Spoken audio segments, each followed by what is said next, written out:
नमस्कार, मैं हूं आपके साथ। सोनमरा बुलेटिन की शुरुआत करते हैं। नए साल पर हरियाणा सचिवालय से पहली कैबिनेट बैठक का आयोजन हुआ है, जिसकी अध्यक्षता मुख्यमंत्री नायब सिंह सैनी ने की है। बैठक में कई अहम एजेंडे पर मुहर लगी है। बैठक में तमाम मंत्री मौजूद रहे और साल 2026 के रोड मैप पर चर्चा की गई है।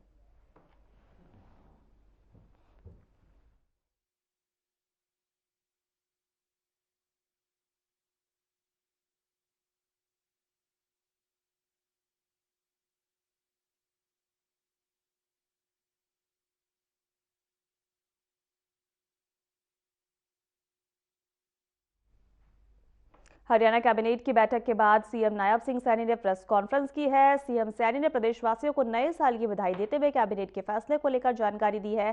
सीएम सैनी ने बताया कि कैबिनेट में 6 एजेंडे रखे गए हैं, जिनमें सभी को मंजूरी दे दी गई है।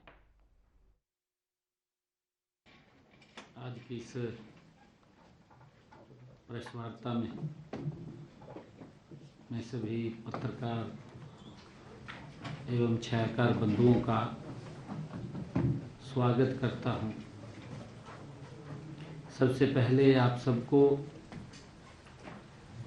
2026 के आगमन की, इस नए वर्ष की मैं बहुत बहुत हार्दिक बधाई और शुभकामनाएं देता हूं। और साथ ही आप सब पत्रकार एवं छायाकार मित्रों के माध्यम से हरियाणा प्रदेश वासियों को मैं 2026 के आगमन नववर्ष की बधाई देता हूं और कामना भी करता हूं कि यह वर्ष सबके लिए सुख, समृद्धि और खुशहाली लेकर आए। साथियों, आज की इस बैठक में हमारी जो कैबिनेट की आज बैठक हुई है, उसमें 6 एजेंडे रखे गए और 6 के 6 एजेंडे मंजूर किए गए। सबसे पहले पंचकुला में गौशाला स्थापित करने के लिए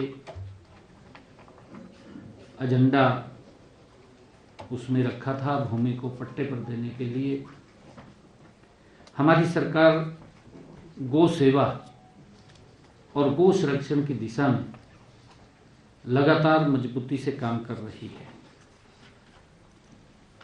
राज्य सरकार द्वारा गौवंश की देखभाल हेतु नीति अनुसार सामाजिक संस्थाओं को प्रदेश में गौशालाएं स्थापित करने के लिए रियायती दरों पर जमीन उपलब्ध कराई जा रही है। इसी कड़ी में आज की बैठक में पंचकुला जिले के बरवाला ब्लॉक के रत्तेवाली ग्राम पंचायत में 4 एकड़ 1 कनाल 17 मरले भूमि कामधेनु गौ सेवा समिति सकेतरी पंचकुला को 570 गौवंश के लिए गौशाला स्थापित करने के लिए 20 साल की अवधि पर पट्टे पर देने की मंजूरी दी गई है।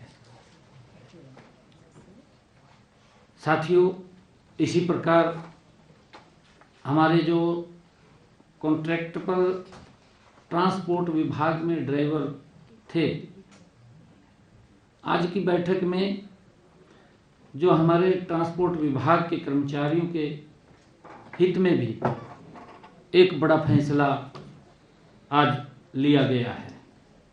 इसके तहत जो वर्ष 2002 में कॉन्ट्रैक्टर पर नियुक्त 347 ड्राइवरों को क्वालिफाइंग सर्विस और पुरानी पेंशन योजना का लाभ देने का फैसला कैबिनेट में किया गया है। इन कर्मचारियों को 2002 में भर्ती हुए ड्राइवरों को उनकी शुरुआती नियुक्ति की तारीख से रेगुलर माना जाएगा। ये निर्णय उनकी मांग थी और लंबे समय से इस बात की मांग कर रहे थे कि हमें 2002 से उसको रेगुलर माना जाए। शुरुआती नियुक्ति की तारीख में सेवा की गणना करके एसीपी, पुरानी पेंशन योजना और पारिवारिक पेंशन योजना 1964 का लाभ प्रदान करने और जनरल प्रोविडेंट फंड को खोलने जैसे विभिन्न लाभ प्रदान किए जाएंगे। ये सभी लाभ 31 अगस्त 2024 तक सैद्धांतिक रूप से दिए जाएंगे तथा वास्तविक वित्तीय लाभ 1 सितंबर 2024 से या सरकार द्वारा तय की गई किसी कट ऑफ तारीख से उनको मिलना शुरू हो जाएगा। हमने कैबिनेट के अंदर जो तीसरा हमारा फैसला लिया गया, जो पिछले दिनों एक घटनाक्रम हुआ, स्वर्गीय संदीप कुमार लाठी एएसआई की धर्मपत्नी श्रीमती संतोष कुमारी को सरकारी नौकरी प्रदान करने का निर्णय कैबिनेट में किया गया।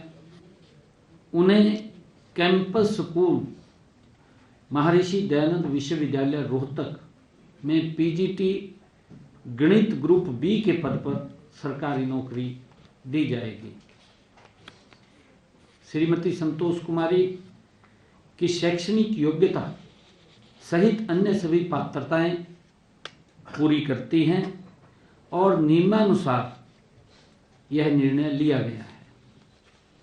मंत्रिमंडल ने इस मामले में भी सहानुभूतिपूर्वक विचार करके मानवीय एवं नीतिगत राहत प्रदान करने का फैसला किया है। हमने प्रदेश सरकार रजिस्ट्रियों में पारदर्शिता के लिए लगातार प्रयास कर रही है। कच्ची कॉलोनियों में रजिस्ट्रियों पर पूर्ण प्रतिबंध है। ऐसी कॉलोनियों में लैंड एक्सचेंज कर रजिस्ट्री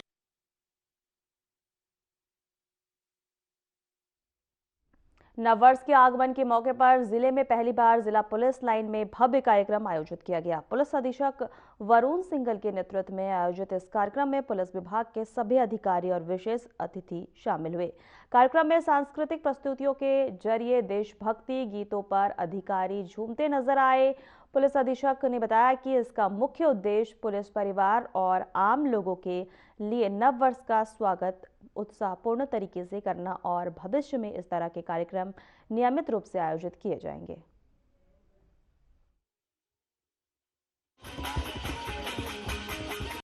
वासियों को नववर्ष की हार्दिक शुभकामनाएं देता हूं। और आज हमने नववर्ष के उपलक्ष्य पर सभी पुलिस मुलाजिमों के लिए, हमारे मीडिया के जो भाइयों के लिए, सभी सिविल ऑफिसर्स के लिए हमने एक बड़ा खाना आयोजन किया था। यहाँ पर काफ़ी सारे खेल कूद के कार्यक्रम भी साथ में हमने इसमें शामिल किए, जिसमें एक अच्छा खुशनुमा माहौल जो है एक नए साल पर सभी फोर्स को जो मोटिवेशन देते हुए ये आज तो सबके साथ मिल कर के जो आज बनाया जा रहा है, इससे काफ़ी अच्छा एक कोऑर्डिनेशन हमारा बना है और बड़ा खाना हमारा सफलतापूर्वक मैं कहूँगा कि ऑर्गेनाइज हुआ है। और आगे की हमने एक प्रेरणा ली है कि एक प्रतिज्ञा करी है कि हम ज़िले को और अधिक सेफ बनाएंगे, अपराधियों पे नकेल कसेंगे और जिला को नशा मुक्त की ओर हम 2026 में ले जाएंगे।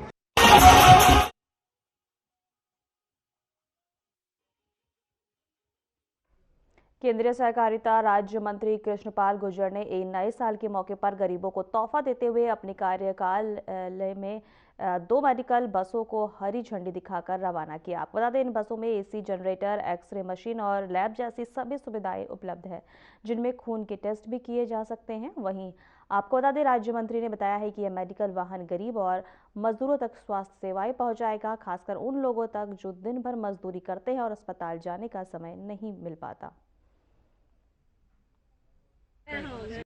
झंडे दिखा दो। देखिए, दुनिया और देश के सबसे लोकप्रिय नेता, देश के यशस्वी प्रधानमंत्री नरेंद्र मोदी जी ने दुनिया की सबसे बड़ी हेल्थ स्कीम आयुष्मान भारत भारत के गरीबों के लिए लागू की, जिससे लगभग आज 70 करोड़ लोगों को साल में 5 लाख रुपए तक का निशुल्क इलाज उनका किया जाता है। ऐसे लोगों की चिंता मोदी जी ने की। सिर्फ इलाज की चिंता नहीं, आज 3000 से अधिक देश में जन औषधि केंद्रों के द्वारा देश के लोगों को सस्ती दवाइयां देने की शुरुआत भी इस देश के यशस्वी प्रधानमंत्री नरेंद्र मोदी जी ने की। उन्होंने कहा, अगर भारत का हर नागरिक स्वस्थ होगा तो भारत। कांग्रेस के प्रदेश अध्यक्ष राव नरेंद्र ने फरीदाबाद पहुंचकर बलात्कार पीड़िता से मुलाकात की और हरियाणा में बिगड़ती कानून व्यवस्था पर सवाल उठाए। उन्होंने कहा कि सरकार को ऐसे मामले में फास्ट ट्रैक अदालतों के माध्यम से तत्काल कार्रवाई करनी चाहिए। राव नरेंद्र ने फरीदाबाद की इस घटना को अमानवीय और जघन्य बताते हुए कहा कि अपराधियों के हौसले इतने बुलंद हैं कि महिला से लिफ्ट मांगने पर इस तरह की घटना घटित होती है। उन्होंने सरकार से अपील की है कि इस तरह की घटनाओं की पुनरावृत्ति को रोकने के लिए सख्त कानून व्यवस्था बनाई जाए और दोषियों को जल्द गिरफ्तार कर फास्ट ट्रैक कोर्ट में मामले की सुनवाई हो। साथ ही उन्होंने पीड़िता को मुआवजा दिए जाने की भी मांग की है।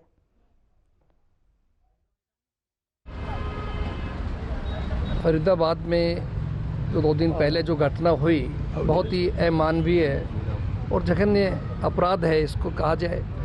किस तरह से अपराधियों के बैड एलिमेंट्स के हौसले बुलंद हैं कि कोई लिफ्ट लेकर के महिला अगर मांगती है, हमारी कोई बहन बेटी, और उसके साथ इस तरह घटना की जाए, जितनी निंदा की जाए उतनी कम है। मेरा पुलिस प्रशासन से, हरियाणा सरकार से यही कहना है कि ऐसी घटना पुनरावृत्ति आगे नहीं होनी चाहिए। दोषियों को तुरंत गिरफ्तार करके फास्ट ट्रैक पर सुनवाई होनी चाहिए। हरियाणा सरकार ने 1996 बैच के वरिष्ठ आईएएस अधिकारी श्यामल मिश्रा को मुख्य सचिव ग्रेड में पदोन्नत किया है। आपको बता दें, पदोन्नति के बाद श्याम मिश्रा अपने वर्तमान पदभार और दायित्वों का निर्वहन करते रहेंगे। इसके अलावा 2001 बैच के 4 आईएएस अधिकारियों की हायर एडमिनिस्ट्रेटिव ग्रेड में पदोन्नति की गई है। वहीं पदोन्नति पाने वाले में विजय सिंह दहिया और अमनीत कुमार शामिल हैं। वहीं आपको बता दें, केंद्र सरकार के प्रतिनियुक्ति पर होने के कारण विकास गुप्ता और पंकज यादव को प्रमोशन दी गई है। इस तरह 2010 बैच के 5 आईएएस अधिकारियों को सुपर टाइम स्केल में पदोन्नत किया गया है। पदोन्नति के पाने वाले में से प्रभजोत सिंह, राजनारायण कौशिक, जितेंद्र कुमार और हेमा शर्मा शामिल हैं। केंद्र सरकार में प्रतिनियुक्त पर होने के चलते डॉक्टर गरिमा मित्तल को प्रमोशन दी गई है। इसके साथ ही 2013 के बैच में 8 आईएएस अधिकारियों को सिलिकेशन ग्रेड में पदोन्नति मिला है। वहीं आपको बता दें कि पदोन्नति पाने में पार्थ गुप्ता, अजय कुमार, प्रदीप दहिया,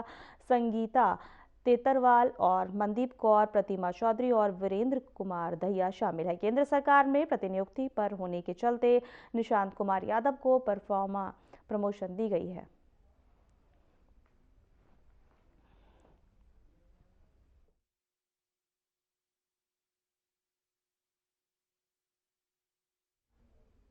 महेंद्रगढ़ नगरपालिका का जल्द ही नया भवन बनकर तैयार होगा। नए साल के अवसर पर महेंद्रगढ़ विधायक कंवर सिंह यादव ने नारियल फोड़कर इसकी आधारशिला रखी है। लगभग 4 करोड़ 36 लाख रुपए से बनने वाला यह भवन 1 साल में बनकर तैयार होगा। यह भवन शहर के बीच में ऑटो मार्केट के पीछे नगर पालिका की खाली पड़ी जमीन पर बनाया जा रहा है।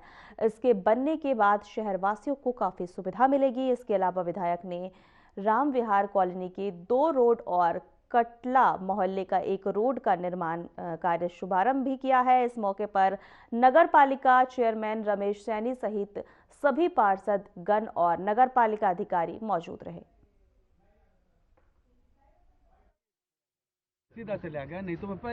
देखिए कि सबसे पहले तो जो नगर पालिका के लिए अच्छा सा सुंदर भवन के लिए 4 करोड़ 36 लाख की लागत से आज सबके सहयोग से, समर्थन से हमारे बीच में नगर पालिका के बहुत ही लोकप्रिय चेयरमैन रमेश जी हैं, हमारे सभी पार्षद हैं, सबकी मौजूदगी के अंदर आज इस कार्यक्रम की आधारशिला रखी है। और आज क्योंकि 1 जनवरी है, आज हमारे लिए नया साल का पहला दिन है, इसलिए भी बहुत ही सौभाग्यशाली नगर पालिका के है। और मैं आपके चैनल के माध्यम से सभी नगर के, सभी विधानसभा के सभी माननीय सदस्यों का, बुजुर्गों का, नौजवान साथियों का, महिलाओं का, सबका तहे दिल से आभार प्रकट करता हूं। उनको नए साल की बहुत बहुत शुभकामनाएं देता हूं। उनका भविष्य उज्जवल हो। ये प्रोजेक्ट 4 करोड़ 36 लाख रुपए की परियोजना है जो हमारे नगरपाल हाउस का बनना है, और इसको लगभग 8 से 9 1 साल का हमने टाइम दिया, लेकिन ठेकेदार कह रहा है कि इसको हम 8 से 9 महीने में कंप्लीट करके आपको हैंड ओवर कर देंगे। तो जल्द ही ये शहर के लोगों को सुविधा मिलने लगेगी। इसके अलावा और कौन सी परियोजना की आधारशिला है? इसके लिए अभी हम आज राम बिहार कॉलोनी में 2 रोड है, मेन रोड है, वो करने आज ही करने जा रहे हैं उसका शिलान्यास। और आपने कटरा मोहल्ले के अंदर भी जो सड़क है वो बननी है, तो उसका भी आज ही करेंगे। अभी कितनी जमीन पे ये ऑडिटोरियम की भी चर्चा चल रही थी, जैसे कि ऑडिटोरियम ये लगभग हमारे यहाँ 2.5-3 एकड़ करीब जमीन है। इसके अंदर इसके पीछे अभी जो हाउस देख रहे हैं, नगर हाउस के पीछे ही ऑडिटोरियम का परियोजना के हम काम कर रहे हैं। जल्दी वो ऑडिटोरियम भी बनवाया जाएगा। चेयरमैन, जिस प्रकार से सब्जी मंडी से एक देवीलाल पार्क तक, राव बहादुर सिंह कोठी तक बनना था सड़क मार्ग, वो काफी दिनों से अटका हुआ है, क्या करें? उसका ठेकेदार को हमने नोटिस दिया है, उसका वर्कआउट हम दे चुके थे, लेकिन ठेकेदार भी काम नहीं कर रहा है और उसको नोटिस दे चुके हैं, 2 नोटिस दे चुके हैं। अगर वो नहीं करता तो उसको ब्लैक लिस्ट किया जाएगा। खबरों में आगे बढ़ेंगे। हरियाणा के नए डीजीपी अजय सिंघल ने पदभार ग्रहण करने के बाद प्रेस कॉन्फ्रेंस की है। प्रेस कॉन्फ्रेंस के दौरान उन्होंने मीडिया से बातचीत की। उन्होंने कहा कि गृह मंत्री अमित शाह ने हरियाणा पुलिस की सराहना की है। साथ ही बताया है कि पुलिस साइबर क्राइम, ट्रैफिक और लॉ एंड ऑर्डर जैसे क्षेत्रों में सख्त कार्रवाई कर रही है और पुलिसिंग में बदलाव की जरूरत है, खासकर इंटरनेट और मोबाइल के दौर में। मेरे जो प्रीडिसेसर थे ओपी सिंह, उनसे तो आपका बहुत ही ज़्यादा तालमेल रहा है और परिचय भी रहा है। और मैं I am not a very good speaker like him, तो वो एक थोड़ा शॉर्टकमिंग आपको फेस करनी पड़ेगी, क्योंकि वो तो बहुत ही बढ़िया बोलते थे और कई किताबें भी उन्होंने लिखी हैं। मेरी इतनी पकड़ उस पर नहीं है अपने ओरेशन पे, बट फिर भी जो मेरे आइडियाज़ हैं मैं आपसे ज़रूर शेयर करूंगा।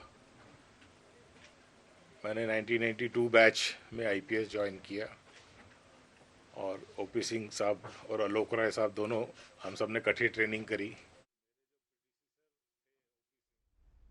गुरु जम्बेश्वर विज्ञान और प्रौद्योगिकी विश्वविद्यालय हिसार ने शिक्षा के क्षेत्र में नई ऊंचाइयों को छूते हुए आगामी शैक्षणिक सत्र 2026-27 में नए रोजगार पारक कोर्स शुरू करने की योजना बनाई है।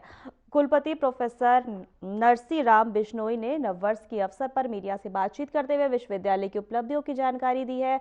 उन्होंने बताया है कि विश्वविद्यालय ने हाल ही में राष्ट्रीय और अंतर्राष्ट्रीय रैंकिंग में बेहतर स्थान हासिल किए हैं।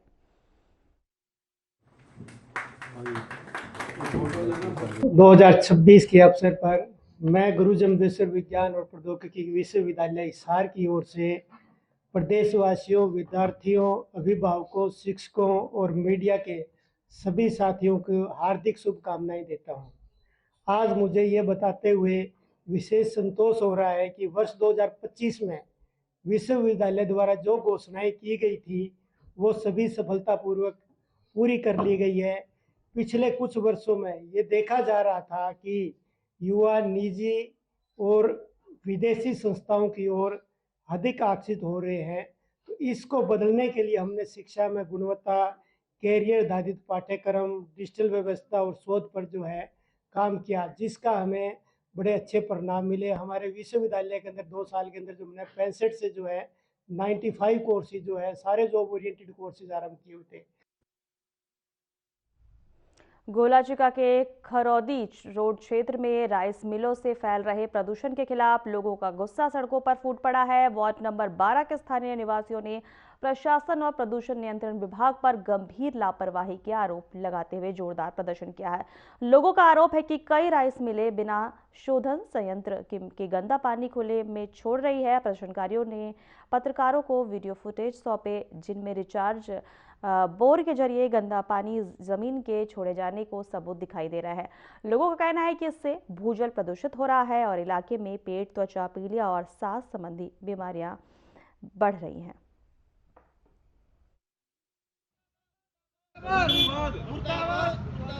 मेरा नाम गुरमीत है जी, केरसिंह सरपंच का लड़का हूँ मैं। हमारी ये समस्या है कि मैंने कई बार कह लिया इनके जो राइस मिल वाले हैं कि वे हमारा कोई समाधान करो, मतलब इनका जू नहीं लिख दिया है किसी तरह की भी कोई भी, मतलब कई बार कह लिया इनके भाईचारे के तौर पर कि भाई कोई समाधान करो। हमारा खेत में इतना बुरा हाल है कि हम बाहर बैठ नहीं सकते, बच्चे खा नहीं सकते, हर दम हमारा खांसी की दमा की बीमारी है। एक आदमी घर में परिवार में डॉक्टर पर जाता रहा, कदे किशन लेकर जा रहे हैं, कदे किशन लेकर जा रहे हैं, चंडी गढ़ घूम रहे हैं वहाँ। क्यों कारण है कि हमारा प्रदूषण इतना ज़्यादा बढ़ रहा, बाहर कोई बिस्तर ला सका सोच सकते कुछ भी नहीं है कि मतलब इतना गंदा हाल हो रहा है हमारा। कोई रिश्तेदार आ जाए हम उसने नहीं बिठा सकते हैं। पानी छोड़ रहे हैं जो नीचे, तो मतलब जो बारिश का पानी का कह रहे हैं बारिश का पानी है, बारिश का पानी नहीं है, ये जो ठंडर का पानी निकलता है वो पानी उसके में छोड़ रहे हैं और हमने उसकी वीडियो भी ले रखी है। मेरा नाम निर्मल सिंह है, वार्ड नंबर 12 का रहने वाला हूँ। और समस्या ये है कि प्रदूषण इतना ज़्यादा हो गया कि ना तो हम घर से बाहर बैठ सकते, ना हम यहाँ कोई बाहर कपड़ा सुखा दें या कुछ गाड़ी खड़ा दें या ट्रैक्टर खड़ा दें, कुछ नहीं खड़ा देते। सुबह पता नहीं चलता है क्या खड़ा है। प्रदूषण का कारण ये है जी, कलर राइस मिल तो प्रदूषण ही करेंगे। पानी का है चाहे तो वापसी बोर करा के अंदर छोड़ रहे हैं जो आपको बता चुके हैं हम। सर मेरा नाम नरेश कुमार और मैं वार्ड नंबर 12 रुद्र रोड का निवासी हूँ। हमारे यहाँ पर प्रदूषण समस्या इतनी फैल गई है कि हम ना तो रास्ते गुजर सकते हैं, बाहर बैठ नहीं सकते, कपड़े नहीं सुखा सकते। इतने पानी गंदे पानी की समस्या बीमारी इतनी फैल रही है, हद से ज़्यादा परेशान है। हर घर में कोई ना कोई मरीज है, दमे का मरीज लगा लो, टीबी का लगा लो, और यहाँ तो कैंसर की समस्या बहुत ज़्यादा बढ़ रही है। सर ये जो राइस मिल है इन्होंने गंदा पानी छोड़ रखा है, इतनी बड़ी बड़ी जो चिमनी लगा रखी है, रात को बंद कर देते हैं। जो राख निकलती है उनसे पोल्यूशन निकलता है, गर्दा वगैरह निकलता है, डस्ट बहुत ज़्यादा है, यहाँ सांस लेना ही मुश्किल है, तो पूछो मत। सर देखना क्या ये अपनी मिली वक्त चल रही है प्रशासन के साथ सभी राइस मिल्स की, तो ना कोई सुनवाई है। कितनी बार हमने बोल लिया, जा चुके हम कईयों के पास, लेकिन कोई सुनवाई नहीं है। श्रीमान सर यही है ना, अगर ये पानी अगर लगातार रहे चलता रहा तो सारा चौवा जो जमीन का पानी खराब हो जाएगा, और वो जो पानी गंदा अंदर जाता है जमीन के, वो बहुत सी बीमारियों का कारण बनता है। और हम देख भी चुके हैं, पहले भी सालबाजा रोड पर भी देखा है और कई जगह वैसे ही बात चली है। तो वहाँ देखा इस गंदे पानी की वजह से इतनी बीमारियाँ फैल रही कि आने वाली पीढ़ियाँ बहुत दिनों तक इसे परेशान रहेंगी और बहुत सारी बीमारियाँ फैलेंगी इससे। महेंद्रगढ़ पुलिस ने बीते वर्ष 2025 में काफी बड़ी सफलताएं हासिल की है, जहां पूरे वर्ष में 2327 मुकदमे दर्ज किए गए हैं। तो वहीं काफी मात्रा में गिरफ्तारी भी हुई है, जिस पर जानकारी देते हुए डीएसपी भारत भूषण ने बताया है कि 2025 में जिला महेंद्रगढ़ में 2327 मुकदमे दर्ज किए गए हैं, जबकि इन मुकदमों को लेकर 1960 गिरफ्तारियां भी की गई है। तो वही स्पेशल लॉ के तहत 270 मुकदमे अलग से दर्ज किए गए हैं, जिनमें से 711 गिरफ्तारियां की गई हैं।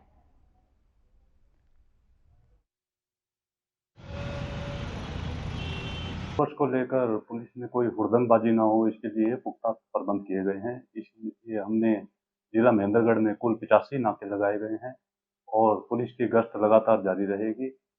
इसके अतिरिक्त मैं आम जन से अपील करूंगा कि वो शराब पीकर गाड़ी ड्राइव ना करें। जो भी शराब पीकर गाड़ी ड्राइव करता मिला तो उसको चेकिंग होगी और उसके खिलाफ उचित कार्रवाई की जाएगी। सर ये बात है, जो बात खुली रहेंगी रात भर, या जो डीजे वगैरह के वगैरह करते हैं और उनके लिए क्या संदेश है? कोई भी अगर हुड़दंगबाजी करता है, मैं कहता हूं कि भाई अपने जो नया साल है वो पीसफुली मनाओ। अगर कोई हुड़दंगबाजी करता हुआ पाया गया उसके खिलाफ सख्त कार्रवाई होगी। अन्य पुलिस अधीक्षक महोदया के कुशल नेतृत्व में इस वर्ष जिला महेंद्रगढ़ में भारतीय न्याय संहिता के अंतर्गत हमने कुल 2327 मुकदमे दर्ज करे हैं और इसमें हमने 1960 अपराधियों को गिरफ्तार किया है। इसी तरह लोकल एंड स्पेशल लॉ के अंतर्गत हमने कुल 270 मुकदमे दर्ज किए हैं और 711 अपराधियों को गिरफ्तार करके उनसे उनमें आर्म्स, इलीगल आर्म्स, एनडीपीएस और भारी मात्रा में हमने शराब बरामद करी है। सर इसके अलावा और कोई जानकारी है? ये 2026 में भी अपराधियों के खिलाफ ये मिशन जारी रहेगा।